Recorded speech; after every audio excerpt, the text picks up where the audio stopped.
Welcome to 108 news Telugu. గత కొన్నేళ్లుగా టాలీవుడ్తో పాటు బాలీవుడ్లో పలువురు హీరోలు సింగిల్ పీస్ డ్రెస్సెస్ ధరిస్తూ హీరోలతో ఇంటిమేట్ సీన్స్లో నటించడం అనేది కామన్ అయిపోయింది. ఒకప్పుడు ఇలాంటి సీన్స్ చేయడానికి హీరోయిన్స్ ధరించడాన్ని ప్రేక్షకులు అంగీకరించేవారు కాదు. కానీ ఓ హీరోయిన్ విజయశ్రీ అదే తరహాలో ఓ సీన్ చేసేటప్పుడు షూటింగ్లో బట్టలు జారిపోయాయి. కానీ కెమెరామ్యాన్ అలాగే షూటింగ్ చేసేశాడు. పాతకాలం సినిమాల్లో హీరో హీరోయిన్స్తో హాట్ సీన్స్ చేయడం అనేది చాలా అరుదుగా ఉంటుంది.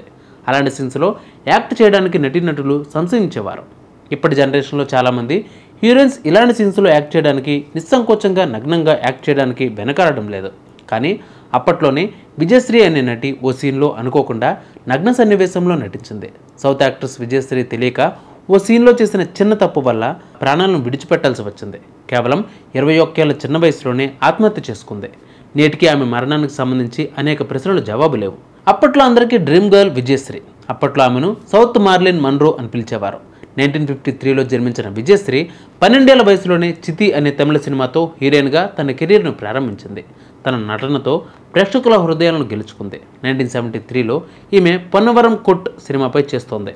ఈ సినిమా షూటింగ్ సమయంలో ఓ సీన్ను ఒక జలపాతం కింద హీరోయిన్ స్నానం చేసే సీన్ ఉంటుంది. ఈ సన్నివేశం షూటింగ్ చేస్తూ ఉండగా ఆమె కట్టుకున్న చీర అనుకోకుండా జారిపోయింది. ఆ టైంలో ఆ సీన్ను పిక్చరైజ్ చేస్తున్న కెమెరామ్యాన్ షూటింగ్ ఆపకుండా ఆమె అందాలను తన కెమెరాలో రికార్డ్ చేశాడు. సినిమా విడుదలైన తర్వాత విజయశ్రీ యాక్ట్ చేసిన సీన్ను కొద్దిగా కూడా కట్ చేయకుండా అలాగే ఉంచేశారు. ఆ సన్నివేశాన్ని తొలగించమని దర్శకుడు నిర్మాతను ప్రార్థించినా కనికరించలేదు. దీనితో డిప్రెషన్కు గురై ఆమె ఆత్మహత్య చేసుకుంది.